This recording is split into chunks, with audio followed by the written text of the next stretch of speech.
चक्रवर्ती सम्राट महाराज भर्तृहरि जब युवावस्था को प्राप्त हुए तो युवावस्था में सबके हृदय में भोगाकर्षण होता है। सबको अच्छा लगता है, सुंदर पति हो, सुंदर पत्नी हो, सुंदर महल हो, खूब भोग सामग्री हो, हमारी आज्ञा पालन करने वाले सेवक हो, आदि आदि। जितना तुम सोच सकते हो उससे बहुत अधिक महाराज भर्तृहरि जी के पास था, क्योंकि चक्रवर्ती उसे ही कहते हैं। भूमंडल में एक छत्र राज, जहां से सूर्य उदय होता है और जहां सूर्य अस्ताचल को जाते हैं वहां तक उनका एक छत्र स्वामित्व। छोटे भाई विक्रमादित्य महान बलशाली, महान बुद्धिमान, कुछ कमी नहीं। भर्तृहरि जी के हृदय में स्त्री के प्रति आकर्षण पैदा हुआ, सर्वसामर्थ्यशाली थे। आदेश किया विश्व की सबसे सुंदर राजकुमारी को हमारे पास पत्नी के रूप में वर्ण करने के लिए लाया जाए। कौन नहीं चाहेगा ऐसे सम्राट, ऐसे सुंदर वैभवशाली राजा को अपना पति बनाना। एक पिंगला नाम की बहुत सुंदरी युवती को वर्ण किया भर्तृहरि जी ने, और मन में विचारा कि आखिरकार भोगों में क्या सुख, इसके लिए मुझे एकांत चाहिए।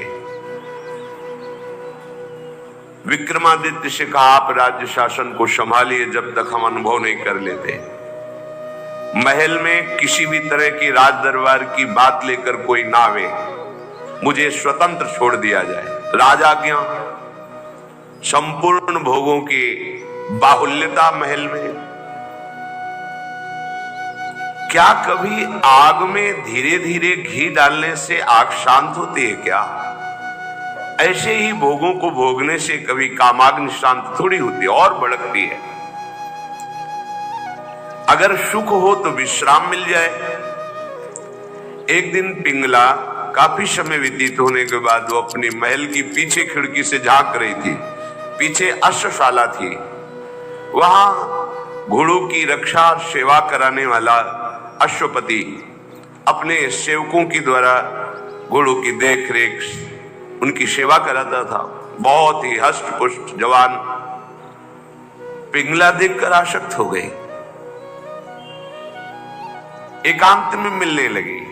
जब महाराज विश्राम को होते तो एकांत में मिलने लगी। गुप्तचरों के द्वारा यह बात जब विक्रमादित्य को पता चली तो बहुत अंदर से पीड़ित हुए कि क्या करूं, अगर मैं कुछ कहता हूं तो कहीं संशय न कर लिया जाए, अगर कहता नहीं हूं तो ये राजा के प्रति बहुत ही बड़ा विश्वासघात हो रहा है, और वो मेरे भ्राता हैं, मैं ऐसा सह नहीं सकता।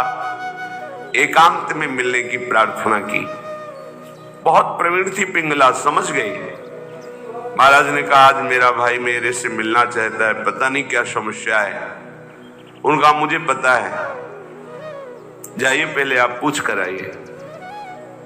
राजा को आश्चर्य हुआ, मेरे तक बात नहीं पहुंची, इसको पता है।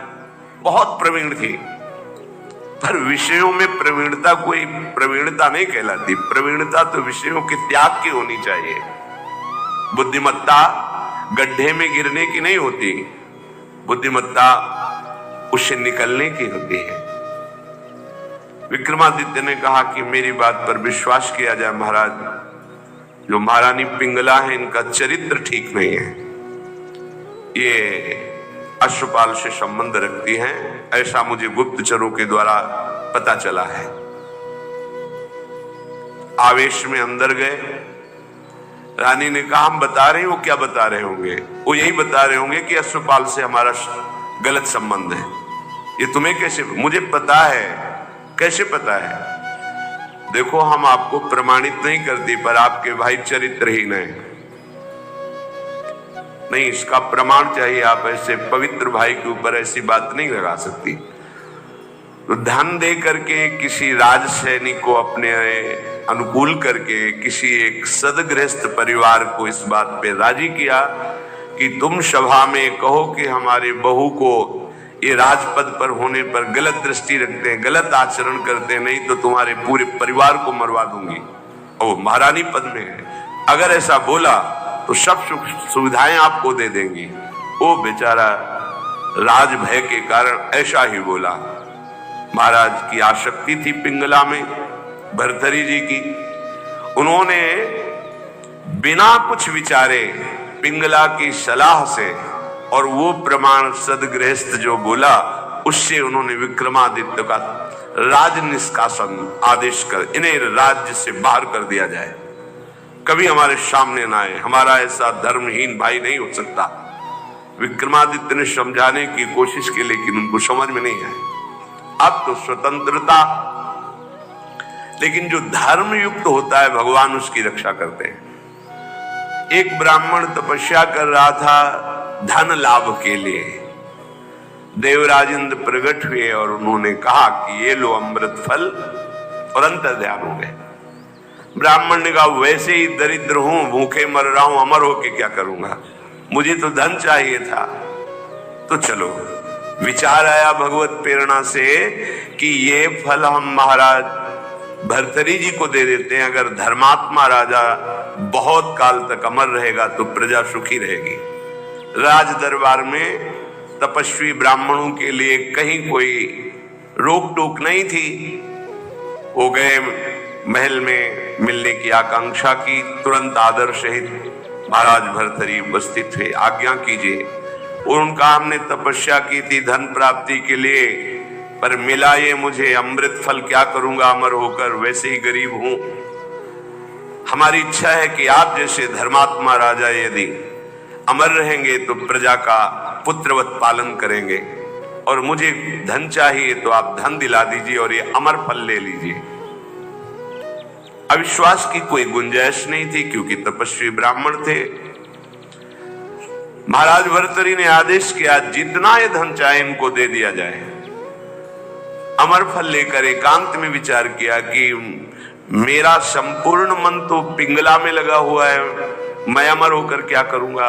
यदि पिंगला अमर हो जाए तो जब तक जीवित रहूंगा ये हमारे साथ रहेगी। पिंगला को बुलाया और कहा महारानी ये फल खा लीजिए, हमारे देश के ब्राह्मण की तपस्या से ये अमर फल मिला है, इससे तुम मरोगी नहीं, अमर हो जाओगी। उनका आपको पता है कि अमर फल ऐसे नहीं पाया जाता, स्नान आदि करके देवार्चन करके हम पालेंगे, दे दीजिए। ले लिया। पिंगला ने विचार किया कि अगर मेरा मित्र अश्वपाल अमर हो जाए तो फिर हमारा मिलन होता रहेगा। एकांत में जब अश्वपाल मिला तो उसको अमर फल दे दिया कि तुम पालो इसे।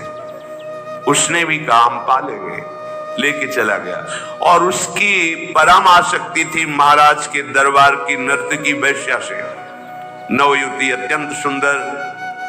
उसने उस वैश्या को बुलाया अश्वपाल ने और कहा कि अमर फल मुझे प्राप्त हुआ है, मैं अमर होके क्या करूंगा, मेरी आसक्ति तो तुम्हारे में है, तुम इसे पालो, अमर हो जाओगी। तो जब तक मैं जीवित रहूंगा तुम्हें देखता रहूंगा, तुमसे मिलता रहूंगा। वैश्या ने फल ले लिया। वैश्या ने विचार किया मैं जिस दरबार की नर्तकी हूं तो अमर होकर क्या करूंगी, नाचती ही तो रहूंगी। अगर मेरा महाराज अमर रहे तो अच्छा रहेगा। नर्तकी ने उनके निज महल के अंगरक्षक से कहा कि मुझे महाराज से मिलने की प्रार्थना की जाए और मिलाया जाए। महाराज कृपा करके मिले, क्या बात है। तो उनका मैं आपके दरबार की नर्तकी हूं, मुझे अमर फल मिला है, मैं आपको देना चाहती हूं। होश उड़ गए महाराज के, वही अमर फल। वैश्या से कहा कि तुम्हें किसी भी तरह का दंड नहीं दिया जाएगा, पर तुम सत्य बोलो, ये अमर फल कहां से प्राप्त हुआ है। उनका ये अमर फल मेरा एक मित्र है जो राज परिवार के घोड़ों की सेवा कराता है, अश्वपति, उसने हमें दिया है। और वो महल के पीछे ही था अश्वशाला। महाराज समझ गए। उसको बुलाया अश्वपति को और कहा भाई वैसे तो खड़े खड़े हम तुम्हारे सैकड़ों टुकड़े करवा सकते हैं, पर हम तुम्हें क्षमा करते हैं यदि तुम हमें सच्ची बात बता दोगे कि तुम्हें अमर फल कहां से प्राप्त हुआ है। डरते हुए भयभीत होकर उसने कहा महारानी पिंगला ने दिया है। होश हो गए। ओहो, मुझ चक्रवर्ती सम्राट से ये तृप्त नहीं है, अश्वपाल से आसक्ति, अश्वपाल महारानी पिंगला से आसक्त नहीं है, वैश्या से। धिक्कार है इस काम को। सभा में कलम पधार रहे ऐसी घोषणा कर दी जाए और गुप्तचरों को भेजा कि विक्रमादित्य जहां भी किसी भी जंगल में कहीं भी खोज कर लाए जाए, हम उनसे क्षमा याचना करेंगे। वो मेरे भाई हैं, मेरे से गलती हो गई। गुप्तचरों को पहले से ही पता था कि वो कहां हैं। विक्रमादित्य को भी बुलाया गया सभा में। भर्तृहरि जी पहुंचे और कहा पिंगला को उपस्थित किया जाए।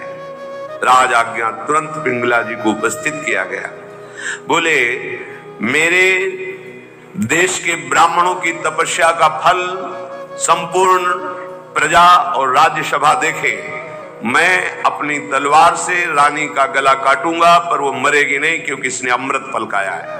और तलवार खींचा, जे ही प्रहार करो, चीख पड़ी, नहीं महाराज रुकिए। क्यों? तुम्हें संशय है? अमृत फल मिथ्या नहीं हो सकता। उनका मैंने पाया नहीं। क्या किया? अश्वपाल को दे दिया, क्योंकि मेरी आसक्ति अश्वपाल। कुछ किसी से फिर नहीं बोले। राज मुकुट सिंहासन पर रखकर और कहा विक्रमादित्य तुम इसका पालन करना, मैं ऐसे निकृष्ट संसार का आश्रय नहीं लूंगा। धिक्कार है। कैसा ये काम है जो मुझ चक्रवर्ती सम्राट से ये पिंगला तृप्ति का अनुभव नहीं कर पाई, विश्राम नहीं मान पाई। ये अश्वपाल से, अश्वपाल महारानी से नहीं, एक वैश्या से। धिक्कार इस काम की वृत्ति को, धिक्कार इस झूठे संसार के प्यार को। और घोर वैराग्य में जीवन व्यतीत किया और भगवान शंकर का साक्षात्कार करके ये वरदान मांगा कि कभी मुझे सम्मान से भिक्षा भी ना मिले, क्योंकि ये सम्मान ही संसार के राग को पुष्ट करता है।